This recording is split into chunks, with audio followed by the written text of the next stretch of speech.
सातारा जिल्हा बँकेमध्ये विजयाचा गुलाल उधळूनच मी सोलापूरला जाणार असं वाक्य जयकुमार गोरेंनी केल्यामुळे साताऱ्यापासून सोलापूरपर्यंत आणि महायुतीच्या गोटामध्ये प्रचंड धडकी भरली. त्यामुळे आता प्रश्न पडलाय की महायुतीमध्ये सोबत असूनही जयकुमार गोरे साताऱ्यात स्वबळाचा गुलाल उधळणार का, की राष्ट्रवादी आणि शिवसेनेला खरंच सोबत घेणार.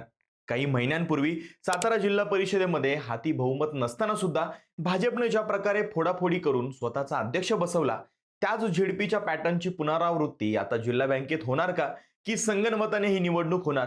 सातारा जिल्हा बँक काबीज करण्यासाठी जयकुमार गोरे यांच्याकडे एवढा कॉन्फिडन्स नक्की आला कुठून. त्यांनी साताऱ्यापर्यंत कशी फिल्डिंग लावले आणि नक्की काय आहे सातारा बँकेचा इतिहास आणि तिथली राजकीय गणितं. आणि ज्या बँकेवरती सलग अनेक दशकं शरद पवारांच्या राष्ट्रवादीचं आणि दिवंगत विलास काका उंडाळकरांचं एक छत्री वर्चस्व राहिलं, ती बँक भाजप कशी हस्तगत करणार, सविस्तर जाणून घेऊयात आजच्या व्हिडिओमधून. नमस्कार, मी शुभम गोरे आणि तुम्ही पाहताय कट टू कट. महाराष्ट्र राज्याच्या राजकारणामध्ये एक जुनी आणि प्रसिद्ध म्हण आहे, ज्याचं जिल्हा बँकेवरती राज्य त्याचा जिल्ह्याच्या राजकारणावरती ताबा. आणि या जिल्हा बँकेचा ताबा मिळवण्यासाठी सध्या साताऱ्याच्या गल्लीबोळापासून ते सोलापूरच्या सहकार क्षेत्रापर्यंत असा काही राडा सुरू झालाय, ज्याने संपूर्ण महाराष्ट्राचं लक्ष वेधून घेतलंय आणि ज्याला निमित्त ठरलंय ग्रामविकास मंत्री जयकुमार गोरे यांचं एक वक्तव्य. थोडंसं सातारा जिल्हा बँकेबद्दल सांगायचं झालं तर फक्त 2 लाखांच्या भांडवलावरती या बँकेची स्थापना झाली. लोकनेते बाळासाहेब देसाई हे या बँकेचे पहिले अध्यक्ष झाले.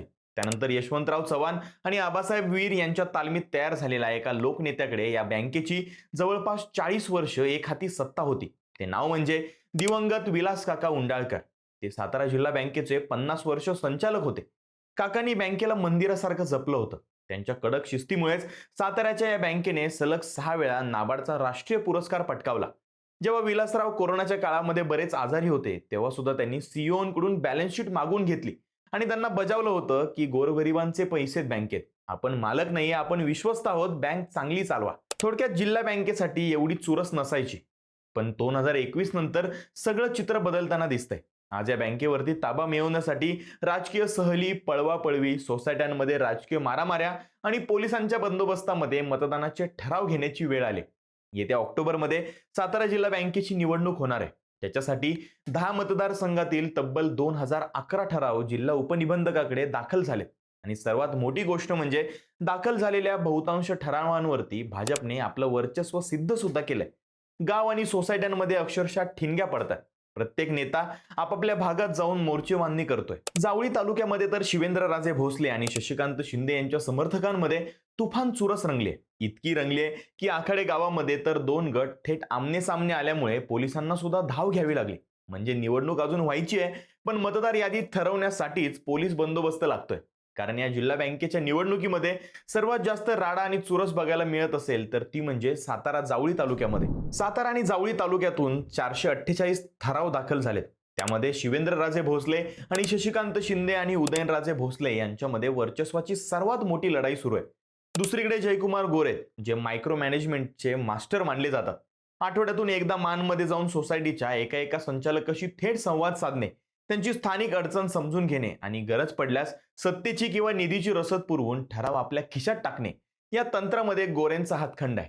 विरोधक अजून ठरावांची चाचपणी करत असताना गोरेंनी निम्म्याहून अधिक सोसायट्यांचे ठराव हे भाजपच्या गोटामध्ये जमा सुद्धा केलेत.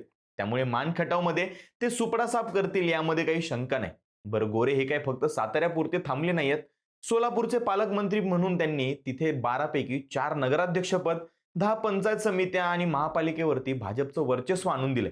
आता सोलापूरच्या डीसीसी बँकेवरती आणि दूध संघावरती सुद्धा त्यांची नजर आहे.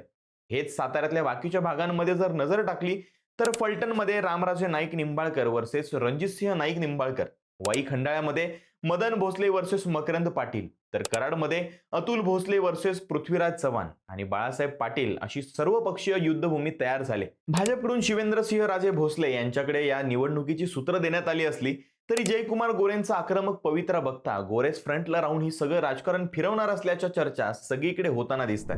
आता मुद्दा हा आहे की भाजपचा आता काय प्लॅन असू शकतो. तर काही महिन्यांपूर्वी सातारा जिल्हा परिषदेमध्ये भाजपकडे बहुमत नव्हतं. महायुतीतील शिवसेना आणि राष्ट्रवादीकडे संख्याबळ जास्त होतं. पण तरीही जयकुमार गोरे आणि शिवेंद्रराजे भोसले यांनी पडद्यामागून सूत्र हलवली, फोडाफोडी केली आणि शिवसेनेचे शंभूराजे देसाई अंगावर चालून आले. तरीही भाजपने आपलाच अध्यक्ष झेडपीत बसवला. याचाच अर्थ भाजप हे सत्तेसाठी साम दाम दंड सगळं वापरायला तयार आहे. कारण जर जिल्हा बँकेची लॉकरची चावी हातात आली तर पुढची 15-20 वर्ष जिल्ह्यातलं संपूर्ण सहकार, साखर कारखाने आणि सूत गिरण्या आपल्याच मुठीत ठेवता येतात. आणि म्हणूनच साताऱ्यामध्ये किंग मेकर बनण्यासाठी जयकुमार गोरेंनी सहकाराच्या गणितामध्ये स्वतःला पूर्णपणे झोकून दिले. आणि नेमकी तीच धास्ती राष्ट्रवादी आणि शिवसेनेला जिल्हा बँकेबाबतही वाटतेय. जयकुमार गोरे यांनी साताऱ्यामध्ये गुलाल उधळणार असं जाहीर सांगून एक प्रकारे हे स्पष्ट केलंय की गरज पडली तर महायुतीतील सहकाऱ्यांची नाकेबंदी करून भाजप स्वबळावर किंवा फोडाफोडी करून जिल्हा बँकेवरती कमळ मात्र फुलवणार. कारण नव्या सहकार कायद्यानुसार सलग 10 वर्ष संचालक राहिलेल्या मातब्बरांचे पत्ते आधीच कट झालेत. त्यामुळे प्रत्येक नेता आपापल्या घरातील किंवा जवळच्या कार्यकर्त्याला घुसवण्याचा प्रयत्नात आहे. या सगळ्या प्रकरणामुळे ताकपण फुंकून पिण्याची वेळ महायुतीतल्या भाजप सोडून दुसऱ्या पक्षांकडे आले. त्यामुळे सातारा जिल्हा बँकेसाठी चाललेला हा संपूर्ण राडा आणि जयकुमार गोरेंची आक्रमक खेळी साताऱ्याच्या राजकारणामध्ये मोठा भूकंप आणणार का हे बघणं खूप इंटरेस्टिंग असणार आहे. बाकी तुम्हाला काय वाटतं?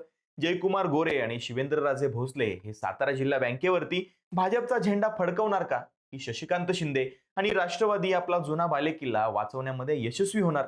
कमेंट्समध्ये सांगायला विसरू नका. आणि व्हिडिओ आवडला असेल तर लाईक करा, शेअर करा आणि अशाच माहितीपूर्ण व्हिडिओसाठी कट टू कट या आपल्या YouTube चॅनलला सबस्क्राईब करायला विसरू नका.